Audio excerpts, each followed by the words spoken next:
Hello नमस्कार, स्वागत है आप सभी का PW IIT JAM CSIR NET YouTube channel पे। और ये हमारी चल रही है टारगेट सीरीज जो कि फोकस कर रही है आईआईटी जेम 2025।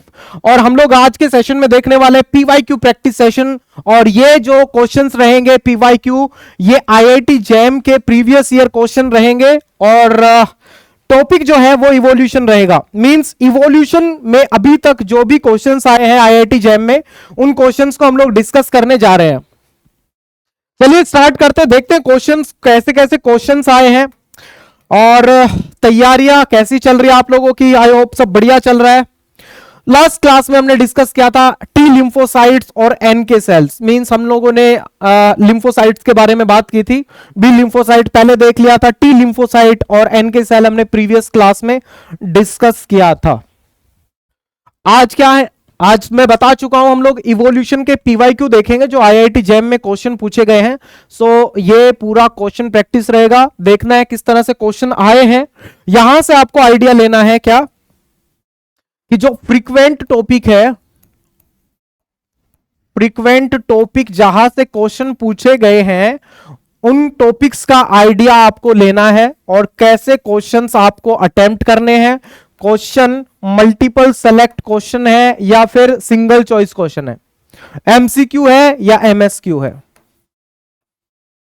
ठीक है, या फिर न्यूमेरिकल आंसर टाइप क्वेश्चन है। कौन सा टॉपिक सबसे ज्यादा आया हुआ है, कौन सी ईयर में इवोल्यूशन के ज्यादा क्वेश्चन पूछे गए हैं, इन सभी बातों के बारे में हम लोग डिस्कस करेंगे आज की क्लास में। मैं स्टार्ट करता हूं। सबसे पहले ये क्वेश्चन है 2012 आईआईटी जेम 2012 में ये क्वेश्चन पूछा गया था। देखो, आप क्या करो, आप क्वेश्चन को देखो और आंसर को देखने की कोशिश करो कि इसका पर्टिकुलर क्या आंसर हो सकता है। तब तक मैं डिस्कस करूंगा, क्योंकि ये लाइव सेशन नहीं है, ये रिकॉर्डेड सेशन है और इसमें हम लोग पोल भी कंडक्ट नहीं कर सकते रिकॉर्डेड सेशन में। तो आप जस्ट ध्यान दो कि कैसे क्वेश्चन आएंगे और किस तरह से हम लोगों को क्वेश्चंस को अटेम्प्ट करना है।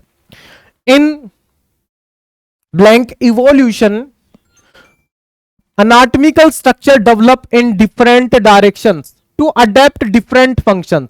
ओके, एक इवोल्यूशन है जिसमें अनाटमिकल स्ट्रक्चर्स जो है वो डेवलप होते हैं डिफरेंट डायरेक्शंस में।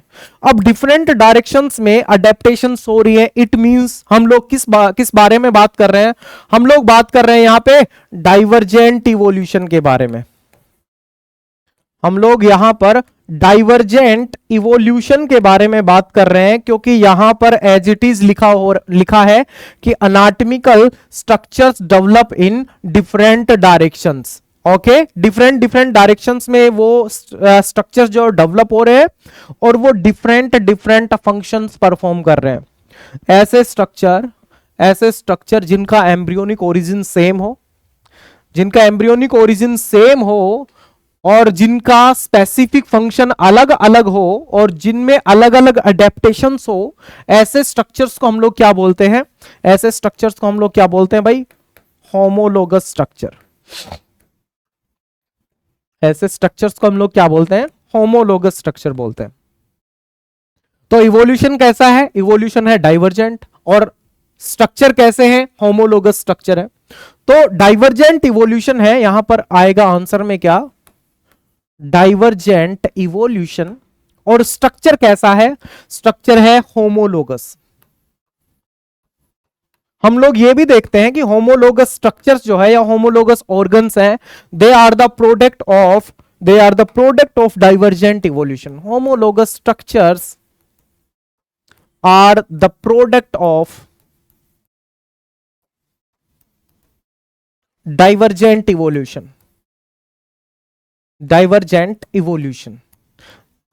तो ये जो टॉपिक है इवोल्यूशन का, ये कौन सा टॉपिक है, एविडेंसेस ऑफ इवोल्यूशन। मैं यहां पे टॉपिक भी लिख रहा हूं, आपको आइडिया लगेगा। एविडेंसेस ऑफ इवोल्यूशन, आपको यहां से आइडिया लगेगा किस टॉपिक के क्वेश्चंस ज्यादा पूछे गए हैं। तो ये क्वेश्चन होगा, इसका आंसर क्या है, the answer will be divergent evolution and homologous structures. Divergent and homologous. Next देखो, हार्डी विनबर्ग प्रिंसिपल से है ये क्वेश्चन। है ना। एलील फ्रीक्वेंसी के ऊपर बेस्ड ये क्वेश्चन है, Hardy Weinberg principal, Hardy Weinberg principal 2016 का क्वेश्चन है, आईआईटी जैम में पूछा गया है। ए population is in Hardy Weinberg equilibrium for a gene with only 2 alleles. एक जीन है हमारे पास और उस पर्टिकुलर जीन के कितने एलील्स हैं, 2 एलील्स हैं। ज्यादातर कंडीशन में यही होता है कि एक जीन होता है उसके 2 एलील्स होते हैं, जिसमें से एक एलील है कैपिटल ए और दूसरा एलील क्या है, स्मॉल ए। तो हम लोग डोमिनेंट एलील को पी लिख लेते हैं, स्मॉल पी, और रेसेसिव एलील को स्मॉल क्यू से हम लोग डिनोट कर देते हैं। बोला है if the gene frequency of allele dominant allele की जीन फ्रीक्वेंसी 0.7 है, if the frequency of the allele A is 0.7, genotype frequency of heterozygous this individual. हमने क्या पूछा है, हमसे यह पूछा है कि जो ये वाले इंडिविजुअल्स हैं इनकी फ्रीक्वेंसी क्या है। मींस हमसे क्या पूछा है, हमसे पूछा है 2pq का वैल्यू क्या है। तो हमें पता होना चाहिए हमारे पास गिवन क्या है, p जो है वो हमारे पास गिवन है 0.7। हम लोग क्या कर सकते हैं, हम लोग q को कैलकुलेट कर सकते हैं। कैसे, p plus q is equal to 1। p की वैल्यू हमारे पास गिवन कितनी है, 0.7 plus q is equal to 1। और इसको आगे कैसे सोल्व करेंगे, आगे सोल्व करेंगे q is equal to 1 minus 0.7 and q is equal to 0.3। तो इस इक्वेशन से हम लोग ये सोल्व कर लेंगे। हमारे पास p की वैल्यू 0.7, q की वैल्यू कितनी आ जाएगी, 0.3। अब हमें क्या करना है, सिंपली जीनोटाइप फ्रीक्वेंसी के लिए हम लोग यूज करते हैं क्या, पी स्क्वायर। ये हो गई ये वाले इंडिविजुअल्स की genotype frequency, plus Q square, ये हो गई होमोजाइगस रेसेसिव इंडिविजुअल्स की, और ये हो गया 2pq मतलब हेटेरोजाइगस इंडिविजुअल्स की फ्रीक्वेंसी। पूछा क्या है, पूछा है 2pq की वैल्यू बताओ, ये पूछा गया है। इट मींस ये पूछ रहा है 2pq की वैल्यू बताओ। कैसे कैलकुलेट करेंगे, 2 मल्टीप्लाई बाय 0.3 मल्टीप्लाई बाय 0.7। ये वैल्यू को जब कैलकुलेट करोगे तो ये आपके पास आएगी कितनी, 0.42। So the answer will be 0.42। ठीक है, हार्डी विनबर्ग प्रिंसिपल से क्वेश्चन आ गया। नेक्स्ट क्वेश्चन देखो, ये क्वेश्चन कहां से है, ये question is also from evidences of evolution. This question is also from evidences of evolution. Evolution के एविडेंस से ही एक क्वेश्चन है। क्वेश्चन देखो, the evolution of I in octopus means octopus की आई एंड इन ह्यूमंस। ऑक्टोपस की आई cephalochordate, इसकी क्या बोलते हैं, सिफेलोकॉर्डेट नहीं है ये। हमारे पास ऑक्टोपस की आई है और ह्यूमन के आई के बारे में पूछ रहा है। दोनों का फंक्शन क्या है, दोनों का फंक्शन है विजन। आई ऑफ ऑक्टोपस और ह्यूमन आई।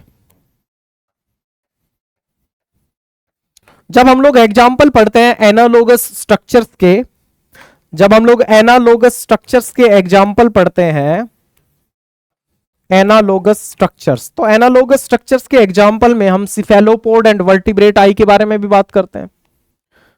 सिफेलोपोड्स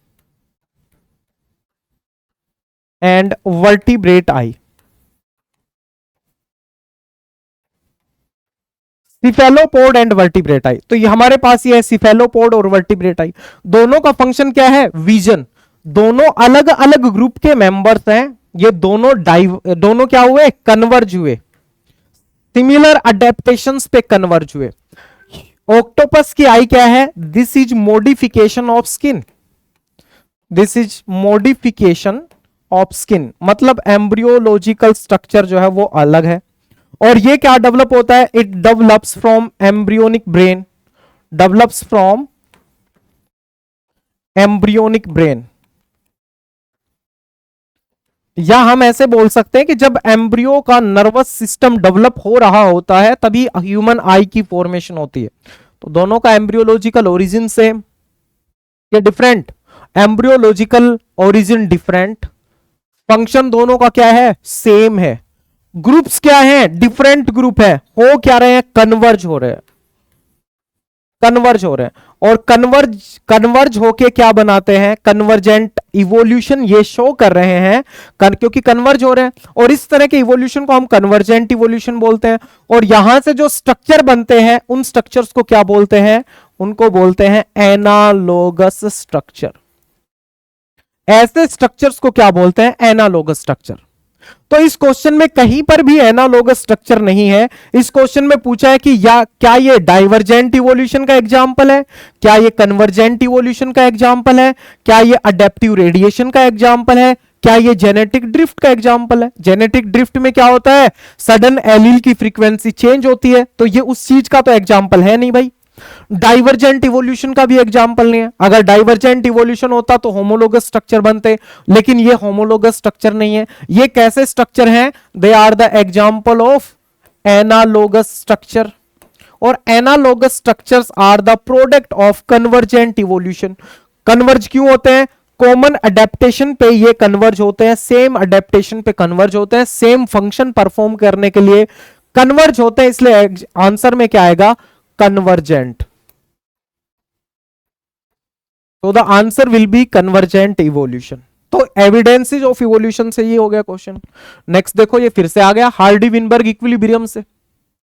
ये क्वेश्चन कहां से है? 2021 में क्वेश्चन है, Hardy Weinberg principal. Hardy Weinberg principal से ये क्वेश्चन, आप सिर्फ देखते जाओ, आप क्वेश्चंस को देखते जाओ कैसे क्वेश्चंस आए हैं और कैसे उनको सोल्व करना है, कैसे चीजों को समझना है। आप सिर्फ देखते जाना है आपको।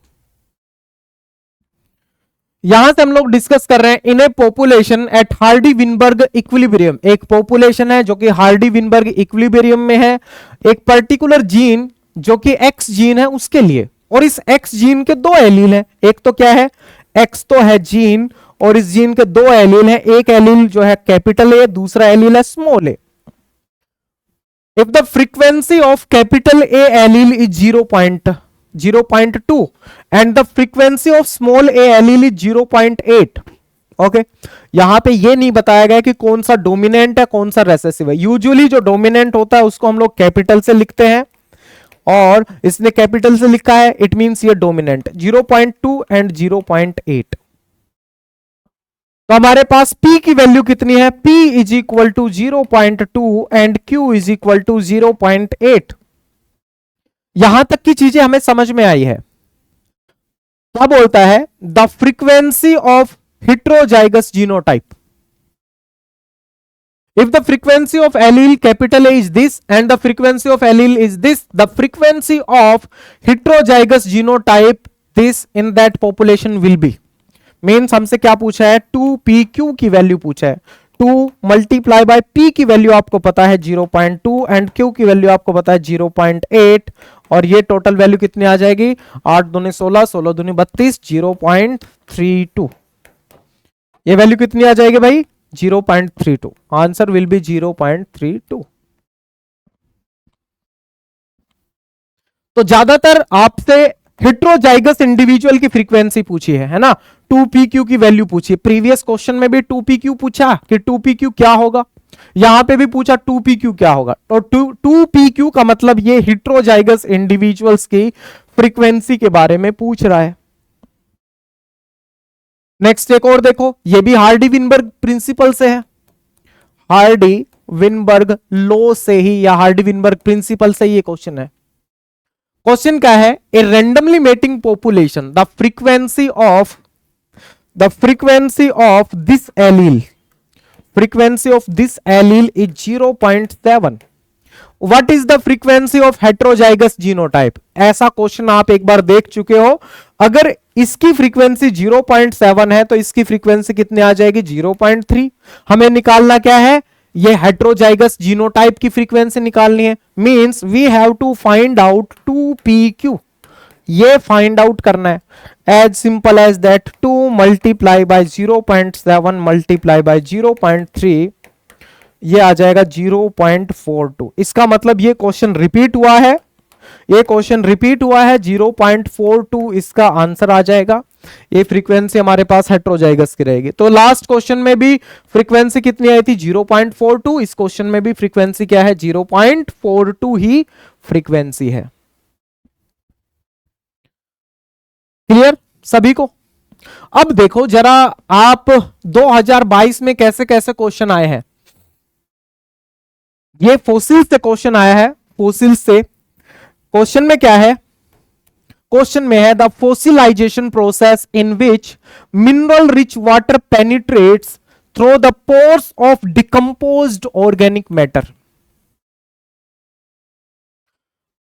ये जो बातें चल रही है, ये जो पर्टिकुलर बातें चल रही हैं, ये बातें किस चीज के बारे में चल रही है?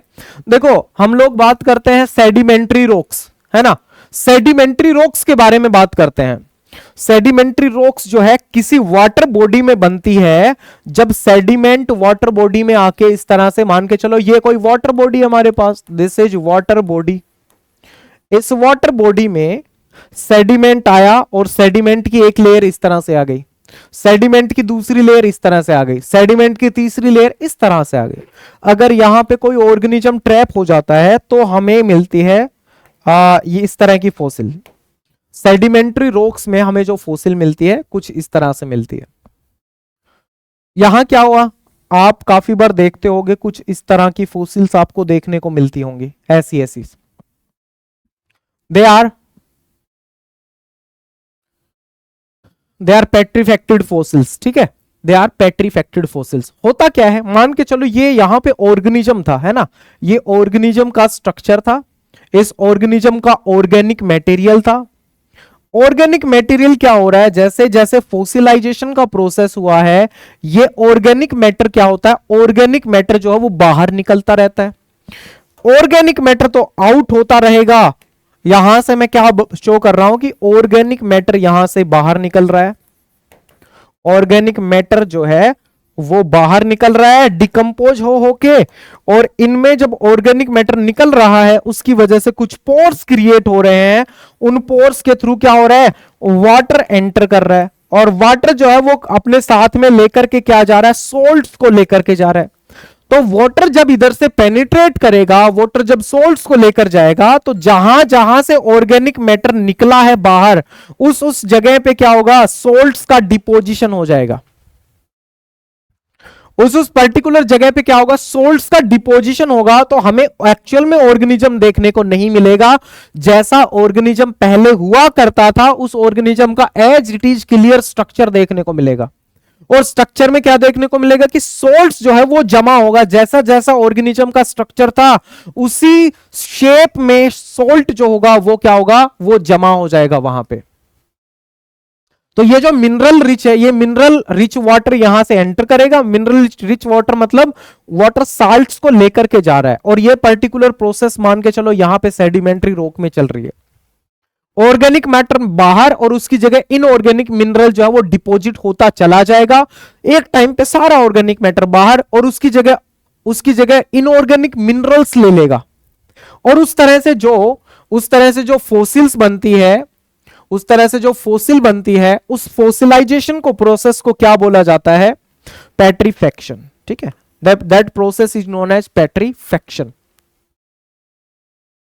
नेक्स्ट देखो, a random fluctuation in genetic frequency, gene frequency, sorry. अगर जीन फ्रीक्वेंसी में रैंडम चेंज आ जाए तो उसके, ये तो एक डेफिनेशन है। ये क्वेश्चन क्या है? ये क्वेश्चन है डेफिनेशन से। और ये किस चीज की डेफिनेशन है? ये डेफिनेशन है जेनेटिक ड्रिफ्ट की। किसकी? जेनेटिक ड्रिफ्ट की ये डेफिनेशन है। बिल्कुल सीधा स्ट्रेट क्वेश्चन है जेनेटिक ड्रिफ्ट का। तो अगर रैंडम फ्लक्चुएशन आ जाए जीन फ्रीक्वेंसी में from one generation to next generation is known as genetic drift. और नंबर ऑफ हार्मफुल एलील्स, अगर किसी जीन पुल के अंदर कितने हार्मफुल एलील्स प्रेजेंट है, number of harmful alleles present in a gene pool, in a gene pool, वो उसको हम लोग क्या बोलते हैं, उसको बोलते हैं कि वो क्या है, दैट इज जेनेटिक लोड। तो आंसर तो क्या है, आंसर तो ए ही है, that is genetic drift. Definition से क्वेश्चन आया है, जेनेटिक ड्रिफ्ट की डेफिनेशन से क्वेश्चन। तो 2021 का ये क्वेश्चन है, ये 2022 का है, ये भी 2022 का ही है भाई, 21 का नहीं है। This is also from 2022। ये क्वेश्चन देखो, 2023 का एक क्वेश्चन देखो, 2023 में ये क्वेश्चन पूछा गया है, which of the following option represents the evolutionary relationship between bird and bat wings as structure for flying. Question number 37 था, ये एज इट इज स्क्रीनशॉट लिया हुआ है, जो पेपर आईआईटी जेम का आता है उसका जस्ट ये एक स्क्रीनशॉट है। यहां से देखो, विच of the following option represent the evolutionary relationship between birds and bat wings. Birds और बैट के विंग्स, यूजुअली हम जब बर्ड्स और बैट के विंग के बारे में बात करते हैं, ये कैसे स्ट्रक्चर होते हैं, दे आर एनालोगस स्ट्रक्चर। ये कैसे स्ट्रक्चर है, दे आर एनालोगस स्ट्रक्चर। लेकिन हमें यहां पे दो आंसर चूज करने पड़ेंगे। ये जो क्वेश्चन है ये है मल्टीपल सेलेक्ट क्वेश्चन, एमएसक्यू। एक तो क्या है, हमारे पास होमोलोगस और एनालोगस दिया हुआ है, तो ये इसमें क्या है, एनालोगस स्ट्रक्चर है। दूसरा हमारे पास कन्वर्जेंस और डाइवर्जेंस दिया हुआ है, तो ये एनालोगस स्ट्रक्चर किस चीज का प्रोडक्ट है, analogous structure are the product of, are the product of divergent evolution, sorry convergent evolution. ये किसके एग्जाम, ये किसके प्रोडक्ट हैं, they are the product of convergent evolution, है ना, कन्वर्जेंट इवोल्यूशन के प्रोडक्ट हैं ये। तो इसके आंसर में क्या आएगा, इसका आंसर है ए एंड बी, ए और बी आंसर है इस क्वेश्चन का।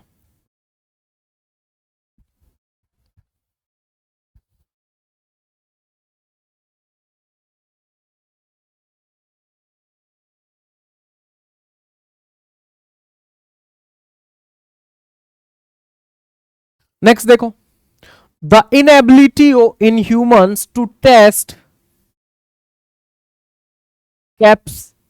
Capsaicin residue in a single gene difference between two alleles P and P. मान के चलो किसी भी चीज की टेस्टिंग कैपेसिटी है, और ये क्वेश्चन बहुत बार आपके एग्जाम में आ चुका है। क्वेश्चन कहां से है, क्वेश्चन है हार्डी विनबर्ग प्रिंसिपल।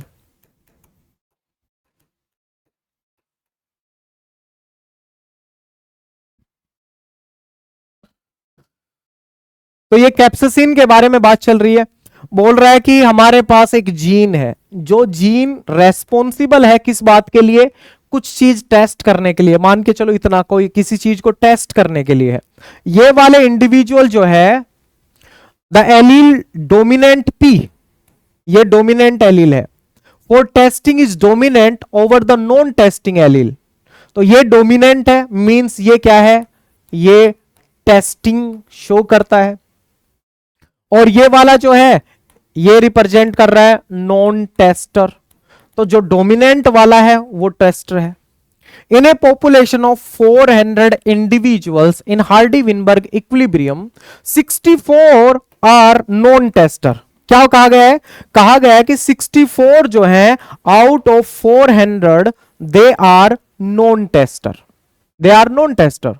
अब बोल रहा है कि how many individuals are heterozygous for the gene. आपको, आपसे यह पूछा गया है कि 2pq की वैल्यू क्या आएगी। आपके पास गिवन क्या है, गिवन है क्यू स्क्वायर। आपके पास गिवन क्या है, गिवन जो है आपके पास है वो है q square is equal to, q square is equal to 64 by 400, 400 में से 64 इंडिविजुअल, 400 में से 64 इंडिविजुअल। अगर मैं इसको कैंसिल आउट कर देता हूं, मान के चलो मैं इसको डिवाइड कर देता हूं 4 से, 16 डिवाइडेड बाई 100। अब मैं क्या करता हूं, क्यू स्क्वायर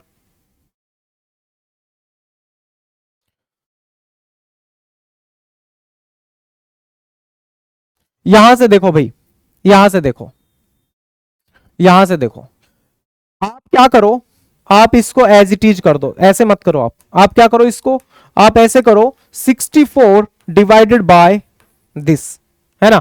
और इसका यहां से स्क्वायर हटाने के लिए आप इसको क्या कर दो, यहां पे अंडर रूट लगा दो, है ना।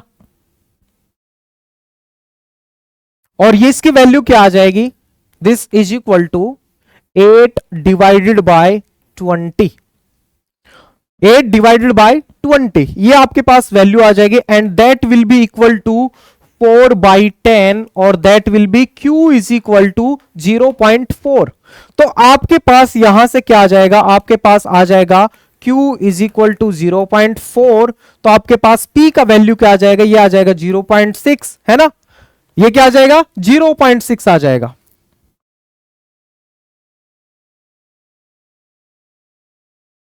ऐसा आएगा,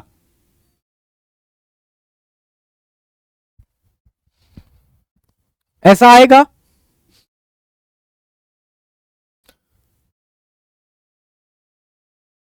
हमें कैलकुलेट क्या करना है, in a population of 400 individual, Hardy Weinberg equilibrium 64 are non tester, ठीक है। पी स्क्वायर, हम क्यू स्क्वायर की वैल्यू दी है। How many individuals are heterozygous for the gene, heterozygous individuals के बारे में पूछा। 2 multiply bye 0.4 multiply by 0.6,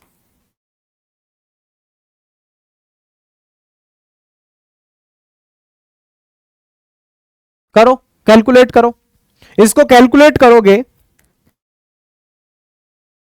2 multiply bye 6 चौके 24, 0.48। अब आप 0.48 को 400 से मल्टीप्लाई कर दो, डिवाइडेड में ये यहां से हटाने के लिए क्या कर दोगे आप, 100 कर दोगे, 2 जीरो से 2 जीरो कैंसिल, 8 चौके 32, बचे कितने 3, 4 चौक 16 और 3 19, 192। The answer will be D, ये आपके पास आंसर रहेगा, that will be the answer 192। एक ये क्वेश्चन देखो, ये क्वेश्चन कहां से, ये हार्डी विनबर्ग से है, और ये वाला क्वेश्चन क्या है, ये क्वेश्चन है from the natural selection, from natural selection, types of natural selection से ये क्वेश्चन दिया है। और इस क्वेश्चन में बहुत सारी स्टेटमेंट आपको कंफ्यूज करने के लिए दी है। 2023 में ये क्वेश्चन, 2023 में ये क्वेश्चन, 2023 में ये क्वेश्चन, ये भी 2023 का ही क्वेश्चन है। This is also from 2023। बोला है the relationship between birth weight and degree of survival, कुछ कुछ आपको दिया हुआ है, इन इतने human birth in an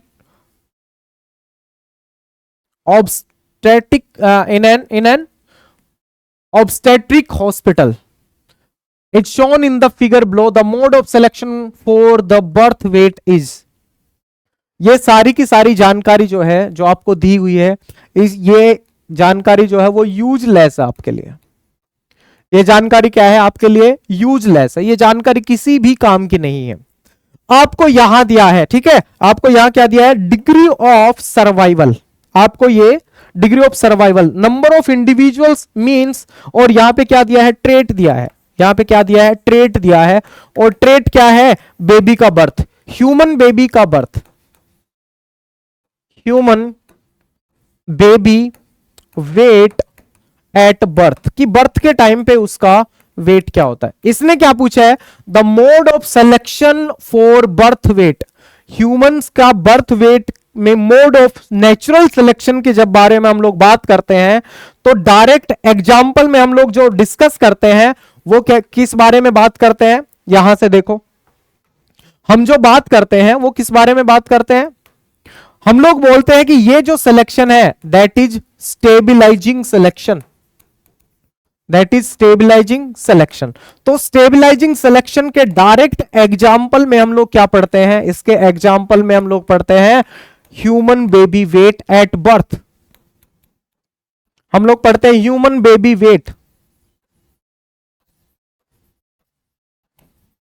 human baby weight at birth, कि बर्थ के टाइम पे ह्यूमन बेबी का वेट जो है वो कितना होता है, वो हम लोग डायरेक्टली स्टेबलाइजिंग सिलेक्शन के अंडर पढ़ते हैं। आपके काम की चीज क्या है, आपके काम की चीज है कि mode of selection for birth weight, humans में बर्थ वेट के लिए मोड ऑफ सिलेक्शन कौन सा होता है, दैट इज स्टेबलाइजिंग सिलेक्शन।